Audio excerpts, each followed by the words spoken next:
আসসালামু আলাইকুম বুয়ার আর ভাইজানরা। আজ মুই এমনি গো মজার একখান পিঠের রেসিপি শেয়ার করবো, যার নাম হয়েছে বরিশালের ঐতিহ্যবাহী দুধ পাক্কান পিঠা। এটা খাইতে জম্মের মজার, মোহে দেওয়ার লগ লগ দেখবেন একবারে মোহে মিলিয়ে গেছে, মানে চাবানো লাগবে না, এতটা নরম হয়েছে আজকে পিঠে হান। আর সহজ কয়েকটা ডিজাইন আপনি আজকে দেখাই দিমু, খুবই সহজভাবে কীভাবে বানান যায় সেই রেসিপি আমি শেয়ার করবো। প্রথমে দুধের শিরাহান বানাইনি, এর জন্য দুধ দিয়ে দিলাম এই জায়গায় 4 কাপের মতো, দারচিনি এলাচ আর চিনি দিয়ে দিলাম 1.5 কাপ, দিয়ে ভালো মতো একটু নাড়াই সেড়াই ফুটেই নেবেন। দুধ ঘন হওয়ার দরকার নেই, তাহলে কিন্তু এই শিরাটা পিঠার মধ্যে ভালো মতো ডকবে না। স্বাদ মতো একটু লবণ দিয়ে দিবেন। মিষ্টি জিনিসে যারা লবণটা পছন্দ না করেন, হ্যাঁ গো আর কি লবণ দেওয়ার দরকার নেই। এই দেখেন ফুটে গেছে,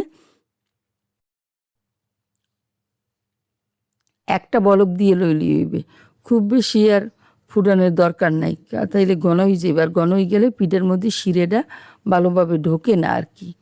এই যে দু একটা বলক দিয়ে আমার শিরাটা রেডি। এখন চলে যাইতেছি অন্য প্রিপারেশনে। এ জায়গায় 1.5 কাপের মতো লিকুইড দুধ দিয়ে নিলাম, আর দিয়ে দিলাম স্বাদ মতো লবণ।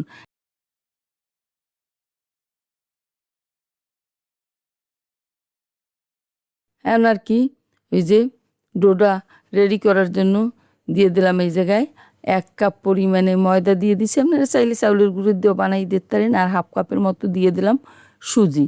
ময়দা আর সুজি দিয়ে পিঠাটা যদি বানান, সেইটা এমন সফট হয় আর খাইতেও কিন্তু অনেক মজার হয়। আর চালের গুঁড়োও দিতে পারেন আপনারা সুজির পরিবর্তে, খালি চালের গুঁড়ো দিয়েও চাইলে বানাইতে পারেন। সব রকমই আর কি বানানো যায় এটা। এই যে ডোটা তৈরি হয়ে গেছে, এখন উড়িয়ে কিছু সময় ঠান্ডা বানাই মধ্যে নিতে হইবে। আর একটু গরম গরম অবস্থায় মধ্যে নেবেন, নাইলে কিন্তু সুন্দরভাবে মথা যাইবে না। আমি ধ্যান এই গরম এই জন্য স্পেসুলা দিয়ে ভালো মতো মথতেছি। গরম যখন দেখবেন যে হাতে সহ্য হয়, এই পর্যায়ে হাত দিয়ে ভালো মতো ডললে মললে সফট একটা ডো বানাই লইবেন আর কি। এই যে দেখেন কসলাই মশলাইয়া ডললে লইতেছি, যখন মোটামুটি সফট হয়ে যাবে সেই পর্যায়ে দিয়ে দিতে হইবে একখান ডিম। ডিমটা আপনি অল্প অল্প দেবেন, ফেটাই নিয়ে 100 টাকা ডাইলে দিয়ে নামান নান। আমার তো যে পরিমাণ নিছি হাতে একটা ডিম লাগবে, বুঝছি আমি আর কি একটা ডিম একবারে দিয়ে দিছি। আপনারা যেই পরিমাণের আর কি ডো লইবেন সেই অনুযায়ী ডিম আস্তে আস্তে দিয়ে মাহি খেলাই দেবেন, নাইলে আবার ওই বেশি নরম হয়ে যেতে। এই যে আমি একটু তেল দিয়ে লইলাম, তেল দিয়ে আবারও মধ্যে নিম ভালোভাবে সফট একটা ডো তৈরি করিয়া লাইবেন। হেলে পিঠেটাও সুন্দর হইবে, ভালোভাবে বেসবে, শিরে টিরে আর কি ভালোভাবে মধ্যে ঢুকবে, আর ফাটবে ফুটবেও না। এই যে সুন্দর মতো ডললে ডললে একবারে মধ্যে লইলাম। এই যে ডোটা রেডি হয়ে গেল। এখন সহজ সহজ একবারে আপনারা সহজভাবে বানাইতে পারেন সেইরকম একটা ডিজাইন দেখাম, একটু দেখাই দিলাম যে কেমন সফট হয়েছে ডোটা।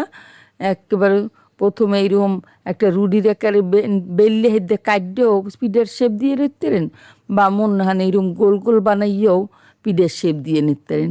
এক কায়দারই মানে একটা দিয়েই আমি অনেকগুলো ডিজাইন তৈরি করবো। একভাবেই, খুব বেশি কষ্টের না, একেবারে সহজ কয়েকটা ডিজাইন দেখাই দিমু, যা গুঁড়ো করাও বানাইতে পারবে, বুঝছেন। খুব সহজ না, কিন্তু কিন্তু খাইতে জম্মের মজার। আর বরিশালের মানুষের এই পিডিয়া না হইলে মানে মেহমানদারি হয় না। মেহমান বলেন আর অতিথি আপ্যায়ন বলেন, যাই বলেন, সবতেই এই পিডিহান লাগবেই লাগবে, হ্যাঁ গো, বুঝছেন। এই যে একখান ডিজাইন বানাই খেলাইলাম, এখন আরও একখান ডিজাইন আপনাকে দেখাই দিই, আর উপরে একটু তেল দিয়ে লইবেন, হ্যালে সুন্দরভাবে ডিজাইনটা দিতে পারবেন। ওই একরকমেরই, কিন্তু এই ডিজাইনটা একটু ভিন্ন। এই যে একেবারে সহজ, আর যে চাইবে গুঁড়ো করাই চাইলেও এই ডিজাইনটা তৈরি করে লইতে পারবে।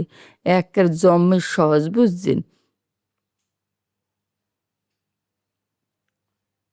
এরকম 3-4 ডিজাইনের সহজ সহজ আপনাকে দেখাই দিব, যাতে আপনারা একেবারে সহজভাবে বানাইতে পারবেন। এই যে দেখেন একটু ছিদ্র মতো করে দিলাম। আর একটা ডিজাইন আপনাকে দেখাই দিই, এই ডিজাইনগুলো মানে জম্মে সহজ, আপনারা চাইলেই বানাইতে পারবেন, খালি একটু খেয়াল করে দেখা লাগবে।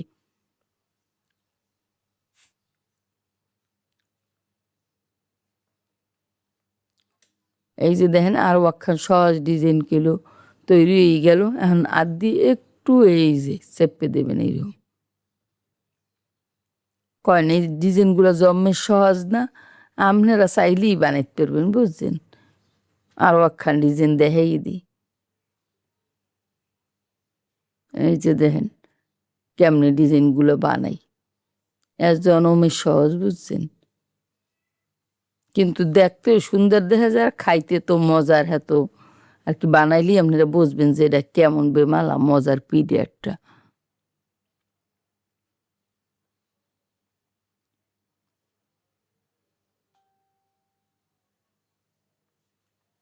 এই যে আরও একখান ডিজাইন রেডি হয়ে গেল। এই 4খান ডিজাইন বানাই হেলাইছি কিন্তু বুয়ার আর বাইজানরা বুঝছেন। হ্যাঁ, আরও একখান ডিজাইন আপনি করকে দেখাইয়ে দিই।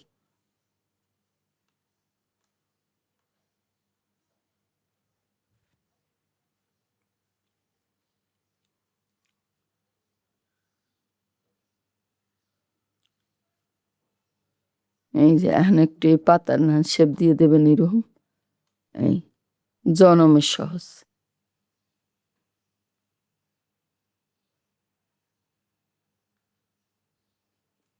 আর আপনারা মোর এই ভিডিও হন কেডা কোন ধান দিয়ে দেখেন অবশ্যই একটা কমেন্ট করে জানাইবেন।